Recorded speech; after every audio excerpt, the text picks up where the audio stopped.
All right, so we'll go ahead with next question number 13th. Unpolarized light is incident from air on a plane surface of material of refractive index mu. At a particular angle of incidence I, it is found that the reflected and refracted rays are perpendicular to each other. Which of the following options is correct for this situation? तो पहले question एक बार अच्छे से समझ लो. Unpolarized light is incident from air on a plane surface of material of refractive index mu. तो unpolarise light था, वो एक मटेरियल पे इंसिडेंट हो गया. मटेरियल का रिफ्लेक्टिव इंडेक्स दिया हुआ है आपको म्यू. आगे बोला है at a particular angle of incidence. At a particular angle of incidence, तो एक पर्टिकुलर एंगल ऑफ इंसिडेंस की वैल्यू के लिए, आई के लिए, it is found that the reflected and the refracted rays are perpendicular to each other. तो आपको ये पता होना चाहिए कि रिफ्लेक्टेड और रिफ्रैक्टेड रेज जब परपेंडिकुलर हो तो जो रिफ्लेक्टेड बीम होती है वो कंप्लीटली पोलराइज होती है, प्लेन पोलराइज होता है. ब्रूस्टर्स लॉ कल ही बताया था मैंने, कोई बात नहीं, मैं और बता देता हूँ. ये आपके पास अनपोलराइज लाइट है. अनपोलराइज लाइट में vibrations are in all the possible planes. में यहाँ पे फिलहाल सिर्फ दो ही प्लेन्स ले रहा हूँ, दो प्लेन्स ले रहा हूँ. तो ये जो आपके पास लाइट होगा, रिफ्लेक्टेड बीम होगा, यहाँ पे एक पर्टिकुलर कंपोनेंट ही जाएगा. ओके, तो बाकी कंपोनेंट है वो कहाँ जाएंगे, कौन से बीम में जाएंगे? रिफ्रैक्टेड बीम में. तो याद रखना, refracted beam is partially polarised और reflected beam is completely polarised, plane polarised. इसको बोलते हैं पोलराइजेशन बाय रिफ्लेक्शन. क्या बोलते हैं इसको? Polarization by reflection. Unpolarised light अगर एक पर्टिकुलर एंगल पे इंसिडेंट हुआ, इसको बोलते हैं आईपी, एंगल ऑफ पोलराइजेशन, या तो फिर इसको बोलते हैं ब्रूस्टर्स एंगल, थीटा बी. इस केस में जो रिफ्लेक्टेड लाइट होता है वो प्लेन पोलराइज्ड होता है और रिफ्रैक्टेड पार्शियली. जब इन दोनों में एंगल होता है 90. तो ये जो क्वेश्चन तुमको बोला, तुमको क्या समझ में आया? यहाँ से क्या समझ में आया क्वेश्चन के हिसाब से? It is found that reflected and refracted rays are perpendicular to each other. मतलब रिफ्लेक्टेड बीम क्या है? क्या है? प्लेन पोलराइज्ड है. अब आगे पढ़ो. Reflected light is polarised with electric field vectors parallel to the plane of incidence. Reflected light is polarized with electric vectors perpendicular to the plane of incidence. I equal to sin inverse 1 by mu and I equal to tan inverse 1 by mu. तो ऐसे case में होता है option number B correct. कभी भी reflected light ये polarise तो होता ही है with its electric vector perpendicular to the plane of incidence. अब वो यहाँ तुम नहीं देख पाओगे क्योंकि वो 3D होता है और तुम उसको देख रहे हो 2D पे. लेकिन इस केस में जो इलेक्ट्रिक फील्ड वेक्टर होते हैं ना रिफ्लेक्टेड लाइट में, वो परपेंडिकुलर होते हैं किसको? To the plane of incidence. तो वो थ्योरी क्वेश्चन था, option number B. Next question number 14th 2017 का क्वेश्चन है ये. Two polaroids P1 and P2 are placed with their axis perpendicular to each other. ये भी इस टाइप का क्वेश्चन भी हमने सीईटी में किया. हमारे पास दो पोलराइड है P1 एंड P2, दोनों का एक्सिस कैसा है? परपेंडिकुलर. सिर्फ सीईटी के सेट में इसको क्रॉस बोला था, right? Good. Unpolarized light I node is incident on P1. A third polarized P3 is kept between P1 and P2 such that its axis makes an angle of 45 with that of P1. The intensity of transmitted light through P2 is. Simple question, extremely simple question. ये है polarized P1,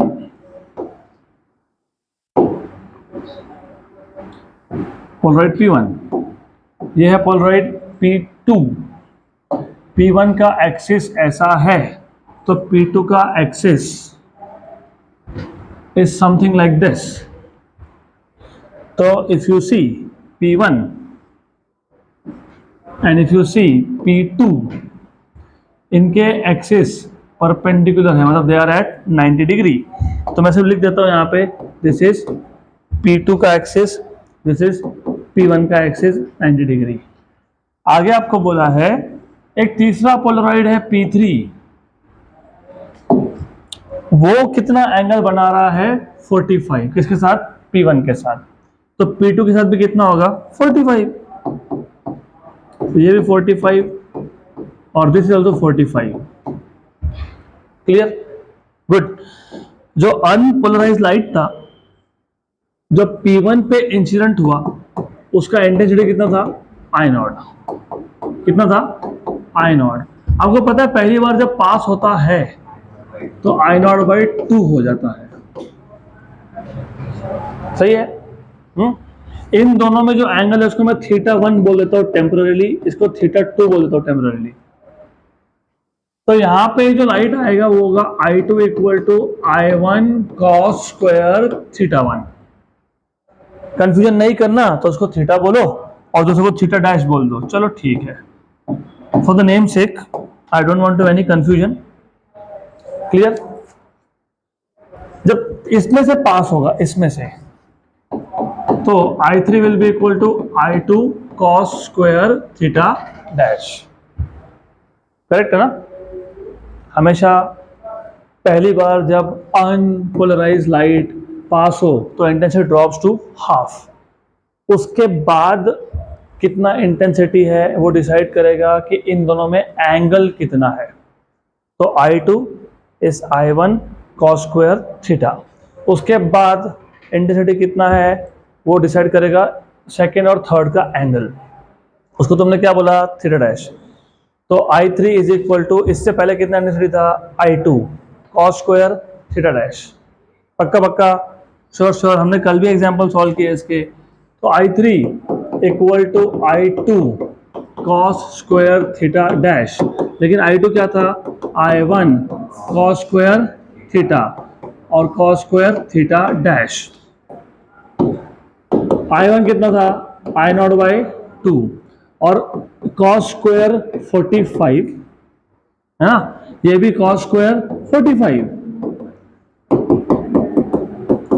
this is 1/2, this is also 1/2, तो I0/8, I0/8, option number C, done. Wait, ठीक है, okay fine. So NEET के PYQ जो थे वो mostly हो गए, क्योंकि वैसे ही सेम क्वेश्चन हमने ऑलरेडी CET और उससे पहले के भी सेट में सॉल्व किए हैं। तो will now jump to PYQ of JEE Mains. अब जब JEE मेंस नहीं था तब कोई और एग्जाम था इक्विवेलेंट, जिसको AIEEE बोलते थे, तो अभी उसके भी एक दो क्वेश्चंस कर लेंगे। तो ये वहाँ से आ रहा है, 2 beams of light having intensity I and 4I interfere to produce a fringe pattern on a screen. The phase difference between the beams is π/2. So phase difference between the beams is π/2 at point A and pi at point B. तो screen पे दो point लेके रखे हैं आपने, एक A point है, एक B पॉइंट पे। A पॉइंट पे फेज डिफरेंस कितना है π/2, B पे कितना है पाई। Then the difference between the resultant intensity at A and B is। इस टाइप का क्वेश्चन हमने सॉल्व किया था, सेम नहीं था वैल्यूज, लेकिन क्वेश्चन सेम टाइप का था। तो बेसिकली स्क्रीन पे जहाँ पे इंटरफेरेंस पैटर्न बनने वाला है वहाँ पे दो पॉइंट है, A पॉइंट और B पॉइंट।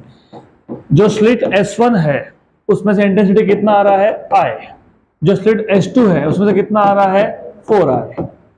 रिजल्टेंट इंटेंसिटी का फॉर्मूला क्या था, I1 + I2 + 2 √I1 I2 cos phi। Correct. अब पहले तुम A पॉइंट पे इंटेंसिटी कितना है वो देख लो। A पॉइंट पे इंटेंसिटी को मैं IA बोल देता हूँ। I1 is I, I2 is 4I + 2I into 4I cos of pi,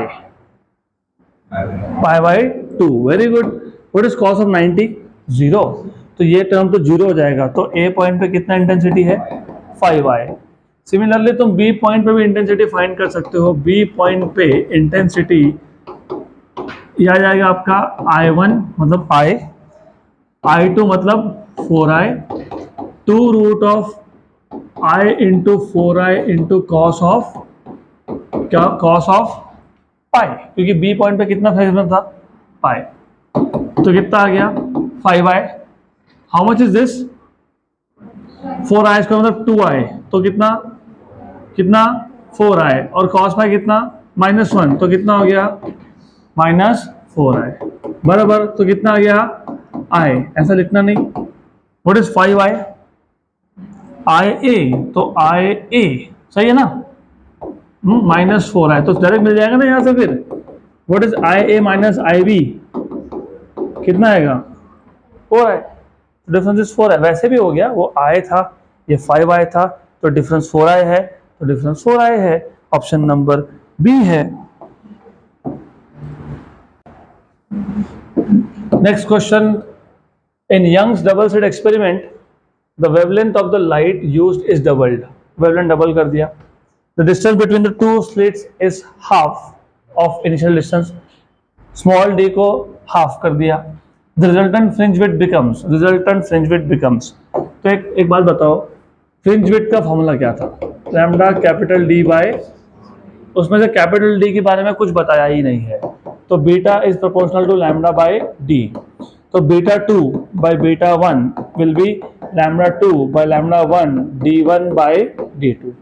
अब इसको बोला है वेवलेंथ क्या कर दिया डबल, बोला ना डबल, और जो डिस्टेंस था वो क्या कर दिया हाफ, तो लैम्डा 2 बाय लैम्डा 1 कितना आएगा 2, D1 बाय D2 कितना आएगा 2, तो beta 2 by beta 1 is 2 into 2 मतलब कितना 4, तो कितना हो गया 4 टाइम्स हो गया, 4 टाइम्स हो गया, तो ऑप्शन नंबर बी आ गया, सी आ गया, option number C done. Question देखते हैं कुछ है क्या इसमें, मिक्सचर,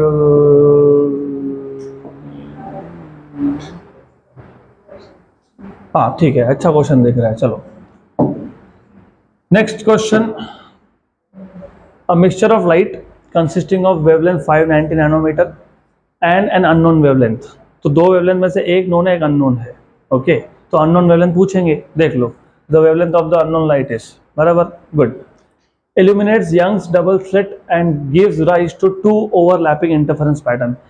हमने कल भी इस टाइप के क्वेश्चन सॉल्व किए थे कि जब दो वेवलेंथ हो तो दो इंटरफेरेंस पैटर्न बनते हैं ओवरलैपिंग, सेंट्रल बैंड तो कम से कम ओवरलैप होता ही है। Then the central maximum of both lights coincide, बोला भी है, देखो further it is observe that the third bright fringe of known light of 590 nanometre का third bright coincides with fourth bright fringe of unknown light। Very good। From this data, the wavelength of unknown light is extremely simple। अगर जो trick मैंने तुमको दिया था वो याद होगा तो मैंने बताया था ऐसे केसेस में n lambda equal to constant. Very good.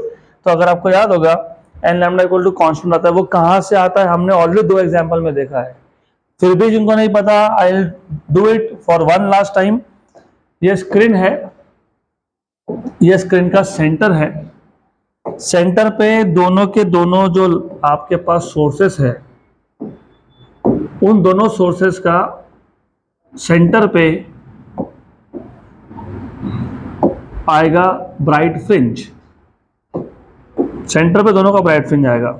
मैंने ये फिलहाल एक वेवलेंथ के लिए ड्रॉ किया, दूसरे के लिए भी कर लेते हैं। तो सेंटर तो दोनों का ब्राइट ही है।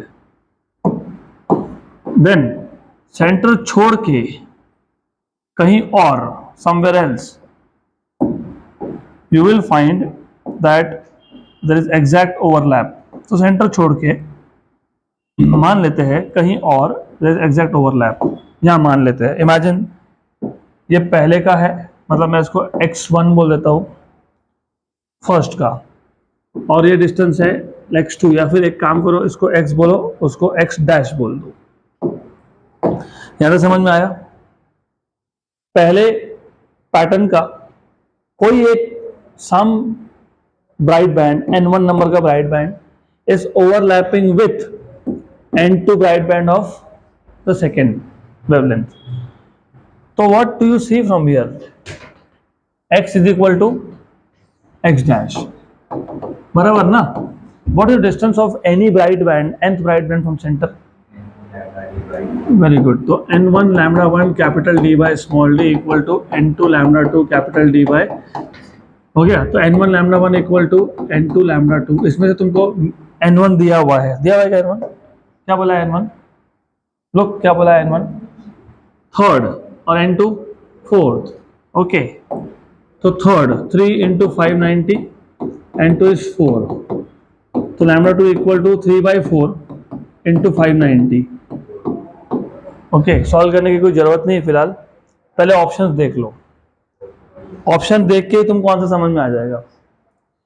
3/4 मतलब लेस देन 1, मतलब 75% टू बी प्रिसाइज, 0.75. तो आंसर तो तुम्हारा 590 से कम ही आएगा, 590 से कम आएगा. बराबर.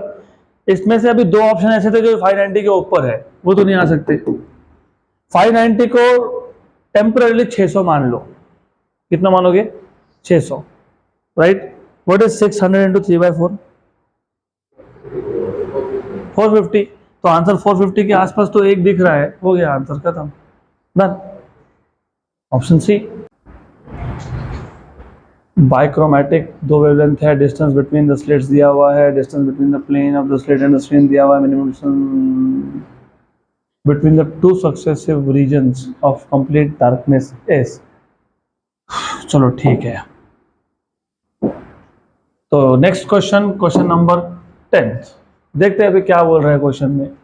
इन अ यंग्स डबल स्लिट एक्सपेरिमेंट, बाइक्रोमैटिक मतलब दो वेवलेंथ का light of wavelength 400 nanometer and 560 nanometer are used. तो दो वेवलेंथ यूज किए हमने. The distance between the slits मतलब small d is 0.1 mm and the distance between the plane of the slit and the screen मतलब slit to screen distance capital D is 1 meter. The minimum distance between two successive regions of complete darkness is. The minimum distance between two successive regions of complete darkness is.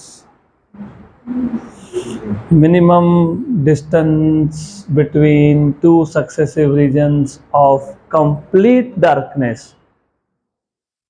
दो complete darkness वाले distance जो है reason जो है उसका minimum distance मतलब fringe width पूछा है. फ्रिंज विड्थ पूछा है आपसे, लेकिन अब तो दो फ्रिंज विड्थ होंगे. एक होगा पहले वेवलेंथ का, एक होगा दूसरे. आपको एक वर्ड बताया यहाँ पे, मिनिमम मतलब जो कम वेवलेंथ है उसका फ्रिंज विड्थ. अभी देखा ना ओवरलैपिंग पैटर्न, अभी आज ही देखा तुमने, थोड़ा टाइम पहले, 2-3 क्वेश्चंस पहले. ये वाला दो पैटर्न बने कि नहीं. Minimum distance between two reasons of darkness, तो ये एक डार्कनेस का रीजन है, ये एक डार्कनेस रीजन है, उसका मिनिमम डिस्टेंस मतलब फ्रिंज विड्थ. किसका फ्रिंज विड्थ? किसका fringe width? Minimum word use किया तो किसका? जिसका वेवलेंथ स्मॉल है, क्योंकि फ्रिंज विड्थ किस पे डिपेंड करता है? किस पे डिपेंड करता है? वेवलेंथ पे करता है. Very good. तो फिर आपको फ्रिंज विड्थ पूछा है, वेवलेंथ कौन सा छोटा है? पहला. तो फ्रिंज विड्थ भी पहला. What is fringe width? Lambda D by T, सिर्फ पहले का.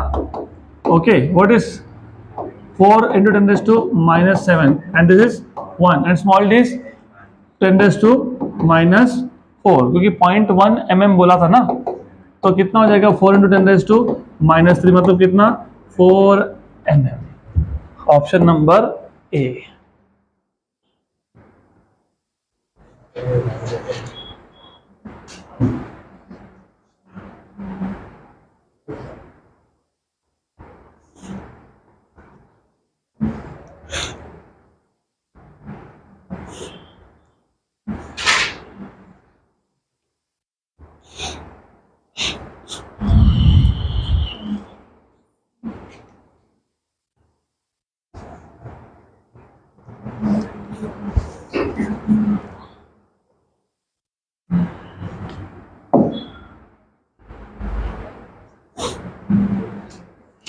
गुड. तो what do understand from this question? J W में ऐसे भी क्वेश्चंस है कि आपको सीधा नहीं बोला कि 400 नैनोमीटर का हम लोग वेवलेंथ यूज कर रहे हैं, हमको फ्रिंज विड्थ बताओ. दो वेवलेंथ यूज कर रहे हो, दो इंटरफेरेंस पैटर्न बन रहे हैं. The minimum distance between two successive region of complete darkness. घुमा फिरा के पूछा फ्रिंज विड्थ है आपसे. Okay. Next question looks very good देखते हैं कितना गुड है। In the adjacent diagram CP represents a wave front and AO CP is a wave front, AO and BP the corresponding two rays। तो आपको याद होगा हमने जब reflection from a plane surface या refraction from a plane surface का equation derive किया था, मतलब स्नेल्स लॉ प्रूव किया था, और I=R ये भी प्रूव किया था, theory part of wave optics. तब हमने जो प्लेन वेव फ्रंट लिया था तो वहाँ पे मैंने कुछ वर्ड्स लिखे थे, imagine the wave front AB to be bounded between, याद है क्या? नहीं याद, कुछ भी याद नहीं, चलो कोई बात नहीं। वेव फ्रंट याद है क्या होता है? वेव फ्रंट याद है क्या होता है? Locus of all the points at which the waves reach simultaneously and they are in phase। Wave front तीन टाइप के होते हैं, spherical, cylindrical and plane. Actually दो ही टाइप होते हैं, cylindrical and spherical. Spherical wavefront is produced by a point source, cylindrical is produced by a tube-light like a source। cylindrical मतलब जो source है वो ट्यूबलाइट जैसा है।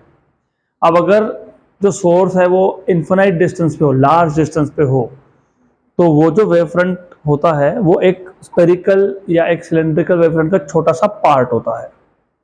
If the source is at very large distance, then the wavefront that is reaching you is a very small part of a spherical wavefront। उसको आप बोलते हो प्लेन वेवफ्रंट। क्या बोलते हैं? अब मुझे बात बताओ, रे ऑप्टिक्स भी तुमने सीखा। रे ऑप्टिक्स में जब ऑब्जेक्ट इंफिनिटी पे हो तो रेस कैसे होते हैं? Very good. तो प्लेन वेवफ्रंट में रेस कैसे होंगे? तो देखो ये एक AO रे था, ये एक BP रे था, दोनों क्या है? पैरेलल। तो पैरेलल रेस क्या बनाते हैं? Plane wave front. तो वेव फ्रंट कौन है? CP। रेस कौन है? AO और BP। अभी समझ में आया? तो पैरेलल रेस क्या बनाते हैं? Plane wave front. Diverging rays क्या बनाते हैं?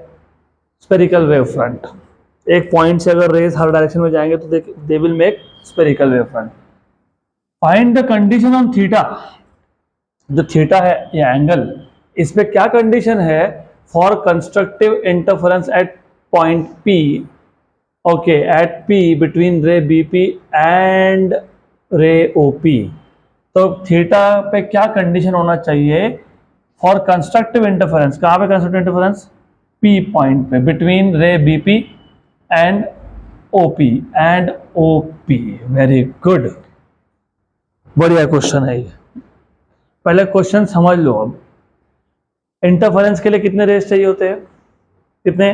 दो। एक रे कौन है? BP है, दूसरा कौन है? AO नहीं है, OP है। AO गया, रिफ्लेक्ट होके आया, तो AO OP, तो ये जो AO रे रिफ्लेक्ट होके आया और जो BP रे था, इन दोनों का इंटरफेरेंस हो रहा है। तो what is the condition of theta?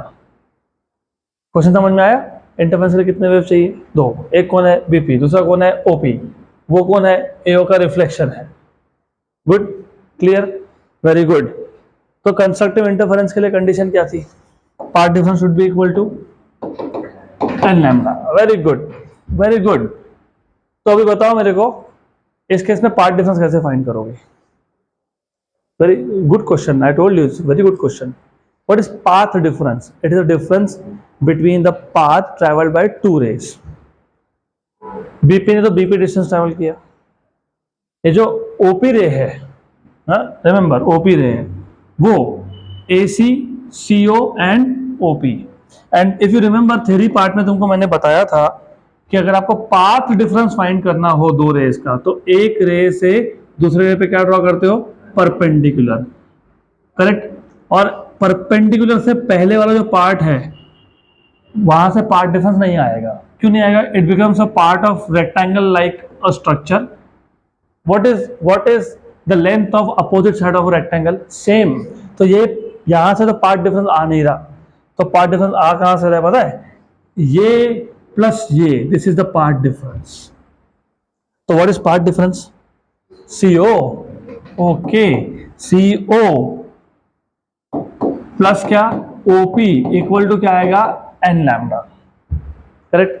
मैं n को 1 मान लेता हूं, मान सकते हैं वैसे, थोड़ा चलो सॉल्व करने के बाद देखते हैं, लेकिन n को तुम 1 मान सकते हो। गुड, क्योंकि n क्या होता है, नंबर ऑफ इंटरफेरेंस बैंड। हाँ, तो पहला ही इंटरफेरेंस बैंड है, मान लेता हूँ n की value 1। Let us keep n की वैल्यू 1, देखते हैं बाद में। प्लस आना चाहिए बीच में, क्या आना चाहिए, प्लस। चलो देखते हैं अब what is CO and what is OP। Right angle triangle तो है ना हमारे पास, तो CO और OP कैसे फाइंड करोगे? CO एंड OP कैसे फाइंड करोगे? You have to keep in mind answer is in terms of D, तो तुमको D तो लाना पड़ेगा ना, तो D कैसे लाएंगे, इन टर्म्स ऑफ D कैसे लाओगे? Mathematics. Okay, can I put it like this? चलता है, वेरी गुड, चलता है, गुड, सही है। If this is theta, what do you think is this? Theta. Why theta? Alternate. Sure sure, very good, क्योंकि मेरे को क्या चाहिए था, मेरे को क्या चाहिए था, D, और इक्वेशन में क्या आया, OP, तो मुझे OP को किसके टर्म में लिखना पड़ेगा, D, ये एंगल को एडजेसेंट है, तो कॉस की साइन, कॉस की साइन, तो but from this triangle cos theta is adjacent side, which is adjacent side, adjacent कौन है, PR अपॉन हाइपोटेन्यूज कौन है, कौन है बताओ, OP है, तो OP क्या आ गया, PR upon cos theta, what is PRD, D upon cos theta, what is 1 upon cos theta, sec की कोसेक, सेक, तो D सेक थीटा, तो D सेक थीटा तो आ गया, वेरी गुड, मुझे D सेक थीटा मिल गया, OP मिल गया। How about CO? CO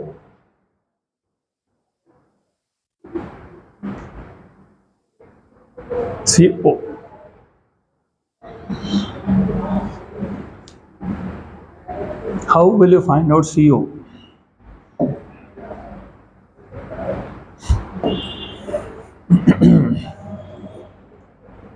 है बढ़िया question. cos 2 theta will be equal to, yes, very good.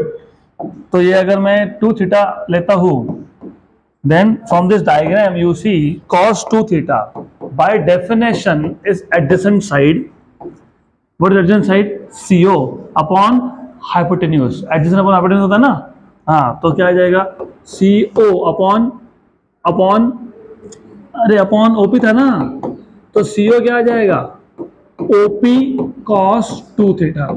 Equation number 3 बोल देता हूं मैं, equation number 3, equation number 2, equation number 1। तो what I will do is, पहले मैं CO की जगह पे लिखूंगा, तो from 1 and 3, from 1 and 3 CO plus क्या था, OP इक्वल टू क्या था, लैम्डा। CO कितना आया, OP cos 2 theta plus OP equal to lambda, very good. OP निकाल लो कॉमन, तो cos of 2 theta plus 1 equal to lambda, what is OP, अभी तो निकाला ना OP, D sec theta, very good, D sec theta cos 2 theta plus 1 equal to lambda. तो sec theta cos 2 theta plus 1 equal to lambda by D। अब 2, ये 2 पक्का पक्का, 2 cos square theta, 1 plus cos 2 theta, बराबर है ना, 1 plus cos 2 theta is 2 cos square theta, सही है, equal to lambda by D। तो what is sec theta, 1 upon cos theta, और ये 2 को शिफ्ट कर देता हूं मैं, तो cos square theta equal to lambda by 2D। तो व्हाट इज cos थीटा, एक कैंसिल हो गया ना, लैम्डा बाय 2D। तो व्हाट इज अ कंडीशन,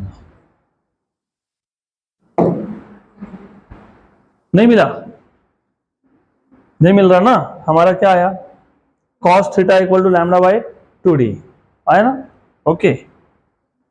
इधर क्या आया, लैम्डा बाय 4D। तो देख लो एक बार सारे steps,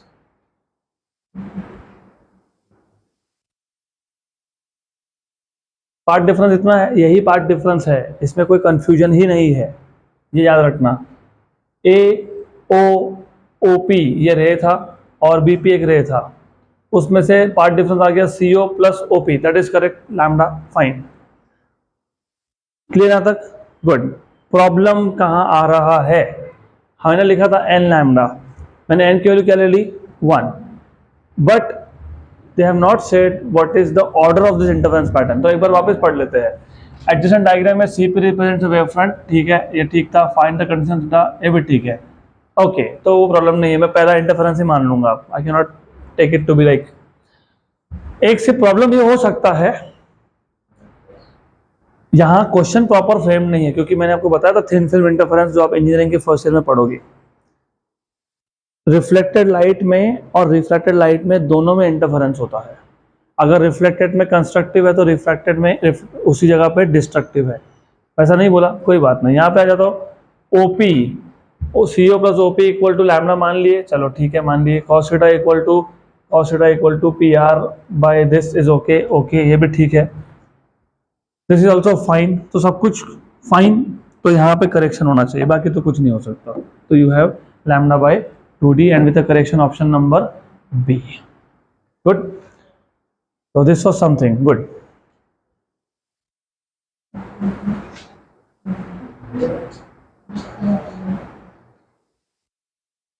one plus cos 2 theta 2 cos 2 theta होता है ना।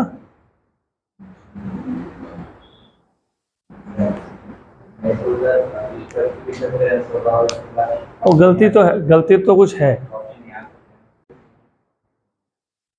हाँ ओके चलो ठीक है। तो let us solve this question number 15।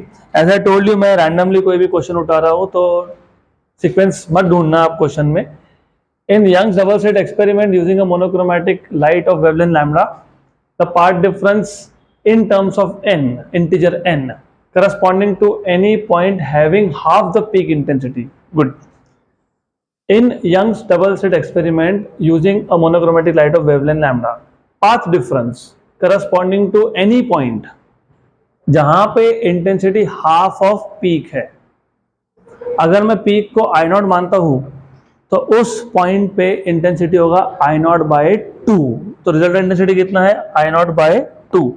तो resultant intensity IR is equal to क्या लिखूं? 4I। 4I या तो I नॉट, तुम्हारी मर्जी है। You can write down I naught also here, it's up to you, do not get confuse. तुमको यहाँ I नॉट लिखना है तो रिजल्टेंट में I नॉट बाय 2 लिखोगे। यहाँ पे 4I लिख रहे हो तो यहाँ पे 4I बाय 2 मतलब क्या लिखोगे? 2I। तो that is up to you, it's okay. Notation आप खुद डिसाइड करो, cos स्क्वायर 5/2, करेक्ट, गुड। तो रिजल्टेंट इंटेंसिटी कितना बोला है? Half of peak. Half of peak, peak होता है 4I, तो 4I बाय 2 मतलब कितना? 2I। सब्स्टिट्यूट कर दो, therefore 2I equal to 4I cos square 5/2, 1 and 2 सा, तो 1/2 इक्वल टू cos स्क्वायर 5/2। तो रूट ले लोगे तो 1/√2 इक्वल टू cos ऑफ 5/2, मतलब 5/2 कितना आ गया? 45 डिग्री। 45 डिग्री इज π/4, मतलब 5 कितना आ गया? π/2, 90 डिग्री। आपको पूछा क्या था? आपको पूछा है पाथ डिफरेंस। क्या पूछा है? Path difference. Well by the way, एक चीज अच्छे से और समझ लो, ये जो तुमने वैल्यू फाइंड की है इसको बोलते हैं हम लोग मैथमेटिक्स में प्रिंसिपल वैल्यू। क्या बोलते हैं इसको? Principal value. क्योंकि 1/√2 वैल्यू सिर्फ 45 पे नहीं आती कॉस के लिए, हर बार 45 में 2π ऐड करते जाओगे, क्योंकि what is the period of cos and sine? 2π। तो 45 पे आया तो 45 प्लस 360 पे वापस से आएगा, मतलब π/4 प्लस 2π पे आएगा, करेक्ट, राइट। मैं बता ही देता हूँ, चलो कोई बात नहीं। ये प्रिंसिपल वैल्यू है। Principal value is the value of an angle between 0 to 2π। और क्योंकि साइन कॉस पीरियोडिक फंक्शंस होते हैं, मतलब उनकी वैल्यू बार बार रिपीट होती रहेगी, हर बार 2π के बाद, टू बी स्पेसिफिक। तो cos की वैल्यू कुछ भी आए वो हर बार 2π के बाद रिपीट होगा, करेक्ट। तो ये प्रिंसिपल वैल्यू है क्योंकि 0 से 2π के बीच में है। अगली बार कब आएगा? π/2 प्लस 2π। उसके बाद कब आएगा? π/2 प्लस 4π, π/2 प्लस 6π, π/2 प्लस 8 पाई। तो मैं डायरेक्टली ऐसा लिख सकता हूँ क्या इसको, pi by 2 plus 2n pi. n की वैल्यू 0 तो प्रिंसिपल वैल्यू मिल गई, n की वैल्यू 1 तो सेकेंड वैल्यू मिल गई, 2 तो थर्ड वैल्यू मिल गई, तो ये आ गया आपके पास करेक्ट। आपको पूछा था पाथ डिफरेंस, आपको मिल गया phase difference. Okay, what is path difference? Path difference lambda by 2 pi into phase difference. तो lambda by 2 pi into phase difference कितना आया, 2n pi plus plus plus pi by 2, ऐसे आया ना। पाई कॉमन निकाल लो, lambda by 2 pi, pi common तो क्या आया 2n plus half, pi pi cancel हो गया, तो lambda by 2 2n plus half. देखो ऐसा कुछ होगा तो ठीक है क्या है? I can see it, do you see? No you don't see, you don't see. Oh okay, क्या गड़बड़ हो गई? देखो तो क्या गड़बड़ हो गई, तो हाफ आ गया। What went wrong? What is wrong?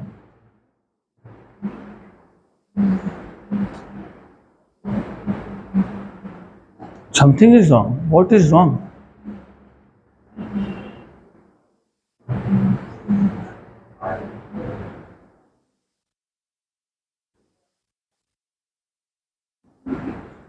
कुछ तो गलत है, तो बताओ क्या गलत है? गलती यहां तो नहीं दिख रही मेरे को, तो गलती ना यहां पे है, यहां पे बताओ। नहीं है गलती, वहां है गलती।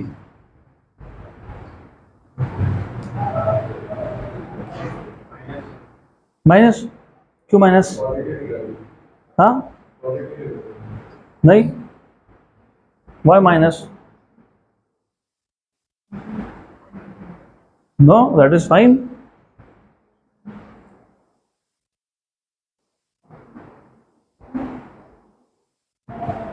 बताओ बताओ कहाँ गलती हुई? n पाए चाहिए, वेरी गुड। फोर्थ क्वाड्रेंट भूल जाते ना हम लोग, 1/√2 कॉस की वैल्यू फोर्थ क्वाड्रेंट में नहीं आती क्या? यस और नो? मैंने बोल दिया 2 पाई, हर बार 2 पाई, हर बार 2 पाई, तुमने भी मान लिया। Add sugar to coffee, all positive, sine positive, tan positive, cos positive. Cos की वैल्यू 1/√2 पॉजिटिव 0 से 2 पाई के बीच में 2 बार आती है।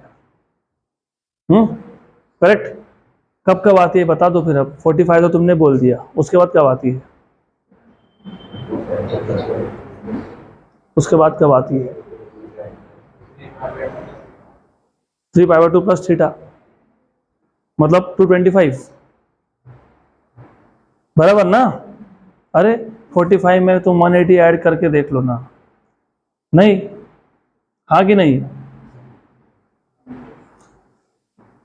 मैथमेटिक्स 0 to 90 मतलब कौन सा क्वाड्रेंट? 90 to 180, very good. उसके बाद थर्ड 270, उसके बाद 360। तो मैंने 180 प्लस 45 बोला, तो कैसे हाँ बोल रहे हो? तो 270 प्लस 45 होना चाहिए, 3π/2 प्लस थीटा, करेक्ट। तो कितने एंगल पे वापस कॉस की वैल्यू 1/√2 आएगी? 270 plus 45 that is how much?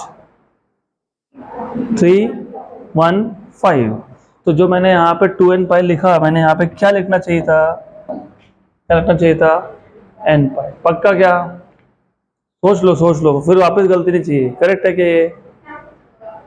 How do you verify? That is the most important part in mathematics. n के लिए 0 डाल दे तो पहली वैल्यू मिल गई, दैट इज करेक्ट। n के लिए 1 डालो, 1, मैं वही तो तुमको बता रहा हूँ। n के लिए 1 डाल दो, 1 पाई प्लस π/2, 3π/2, तो कैसे करेक्ट हो गया?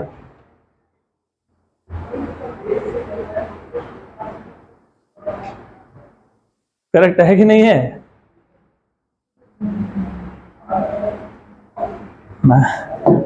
चलो ठीक है, अभी और नहीं कंफ्यूज करता मैं आपको, नहीं तो डर जाओगे तो इसको मल्टीप्लाई करो 2n प्लस 1 बाई टू तो कितना हो गया lambda by 4 into 2n plus 1। अभी आ गया आंसर, आ गया क्या आंसर, आ गया पक्का, ऑप्शन बी, डन।